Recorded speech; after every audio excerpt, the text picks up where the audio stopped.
Coming up next, 5 things that you probably didn't know about your Mooer Radar impulse response loader pedal. Stick around. You're listening to the Loudini Rock and Roll Circus, changing rock history one podcast at a time.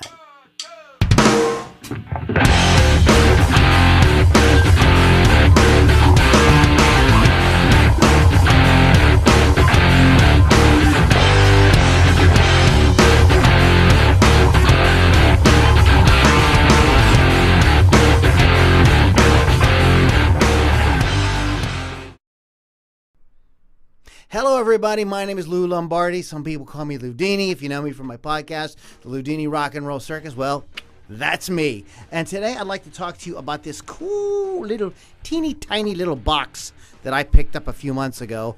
I think a lot of people picked one of these up this year. This is the Mooer Radar Impulse Response Loader. This is just I have tons of pedals. You can't see they're all behind me on a shelf, and I've owned tons and tons of pedals and boxes and different kinds of things that were supposed to allow you to not have to use a speaker cabinet over the years, you know, old crap from the 90s, you know, Sans amp type technology and everything. And I was very skeptical. And as you can probably see from behind me here, I'm a hardcore tube amp guy. I've got some serious boutique crap back here, and I have vintage cabinets and all kind of stuff all around this place. And so when somebody says, you know, we are going to create technology and you can get rid of all that and put it in this thing, I'm like, I don't know about that. But anyhow, I thought, well, what the hell, I would try it out. And I did get a little acclimated to the IR thing because I got the 2 Notes software, and I was using that through Reaper, and so I became a little bit of a believer. I'm like, this isn't too bad. This has some potential. So, anyways, I ended up getting this pedal, and was kind of disappointed with it for a while until I made a few changes, until I discovered a few things, which I'm going to talk about in today's video. What I want to do first, though, is I want to plug this back in. And play, I mean, it just sounds just really.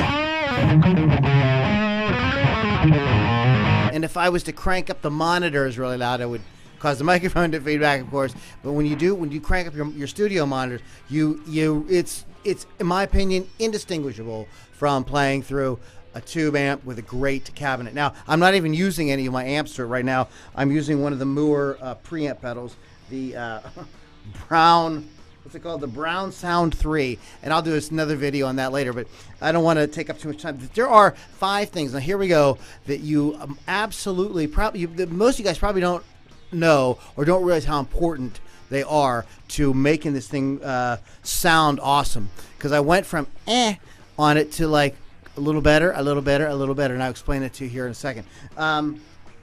First of all, I am one of these people, I have no patience at all. I get a piece of gear, the first thing, I just want to plug it in, just start playing. You know, so that's what I did.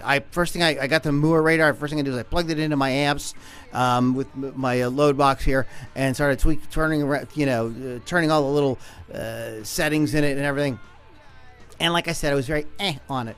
Well, here, something that I did not realize that you must do is first thing before you plug it in, even if you're as impulsive of a maniac as I am, please plug it into your computer first with the get a little USB cable. You plug it in and run the firmware update.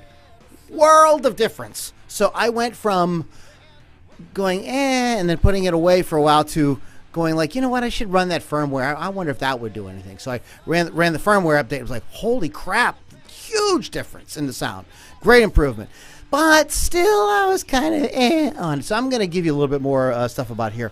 Another thing you want to do, and then I'll explain to you, the big thing with me was a personal situation with me, but I'll explain to you guys a little bit later on.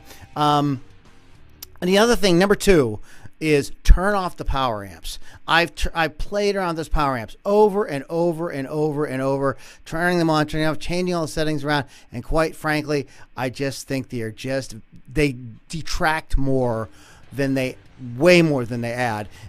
You're better off, even if you're not using a power amp, if you're using one of the Mooer preamp pedals or something like that, just forget it. Don't even mess with that. You're just going to frustrate yourself. I've tried them all in many combinations. I've spent hours fiddle farting around with the darn thing. I'm trying not to curse. That's against my nature. And I just could not. I couldn't get anything with it. So I would tell you, forget the power amp thing until, unless just some update with that they really able to do something with it. It's just like not necessary. It's not necessary. Once you get this thing working right, you're going to be totally happy with it. Okay, number 3, get the best sound that you can without touching the EQ first. So in other words, select the cabinet and move the microphones. It allows you to move microphones around. I'm not going to do this isn't going to be like a big explanation of the pedal or review of the pedal, by the way. If you want to know more about it, Pete Thorne and tons of guys have done reviews on it, and you can go if you want to know exactly how it works. They can teach you how to do that. What was I saying? I had to write notes. This is what happens when you get old. Oh yeah, get the best sound that you can before you start messing around with the EQs. Again, it's the kind of thing where you'll confuse yourself. So get as close as you can, and then maybe pop an EQ on to make a little tweak. If you're trying to overcompensate and really kind of get the sound with the EQ, then refer to the other items on the list here. Oh yeah, okay, now here's something that I did with mine. I ended up just globally doing this with my system here. My interface comes with a really kind of cool on-screen mixer. It's a Tascam. Yours will work the same way. And there's EQ on each channel. Just to my ears, and I would just make the suggestion to you, is notch down 450 hertz. Just pull down 450 hertz. That's the only EQ I have on this thing. It's not really adding anything. It's actually just taking out a little 450. You could do it on the Mooer. On the EQ is plenty to do, but I found that like every preset I played with, I was reaching for that 450 to pull it down. I'm like, well, just turn off the EQ and just pull it down on here. So if you're using it with a mixer or something, just find your 450 or somewhere around there and pull that down. And it's just, I'm not, unless you like that big kind of thick, like uber creamy kind of like low mud type sound, that Sweet Child of Mine type, fuzzy, thick kind of thing. Unless you're absolutely in love with that sort of thing, I think for the most part, 450, just notch that down a bit to taste and just leave that on globally. And I just found that like no matter what cabinet I used, in fact, these are, I'm not even using, I bought a bunch of IRs off of Own Hammer, and I haven't even used them yet, because once I got this thing working the way I wanted to, I've just been using this one rectifier 412, and everything, all my guitars, whatever I plug into it sounds freaking awesome. Okay, now this was the thing that was really tripping me up, and I suspect that some of the YouTubers that are using this thing may be having some of the problems. Check your settings in your DAW, in your computer system, and check to make sure that your interface is current, because it may not be giving you all the digital audio information. What happened to me was, in the process of having this thing and messing around with it, the interface that I was using, I just got to a point where I had to switch it for reasons I won't get into here, but it got to a point where I have to switch my interface. I can no longer use the interface I was using. It was pretty old, like early 2000s. So I switched. I got an interface that's just, very, very current, made within the last couple of years. And oh my God, just cowabunga, dude.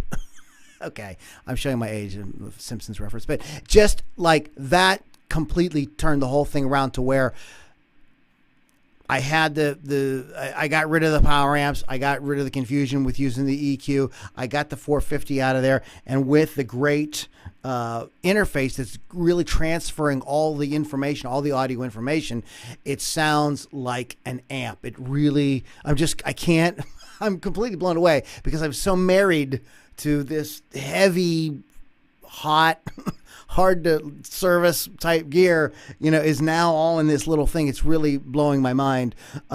So if some of the people out there that were criticizing this thing, you might want to look at your settings and make sure that you have whatever's going on with your workstation, with your interface, that everything is current. And as our bonus thing, number 6, that was number 5. A sort of bonus one would be to if your interface has a specific connector for instrument, that will sound even better. It's going to sound even richer and fuller and more like what you want to hear when you're playing through an amp. So those are my 5 plus bonus things you may not know or may not realize about the Mooer Radar. Just if you want that great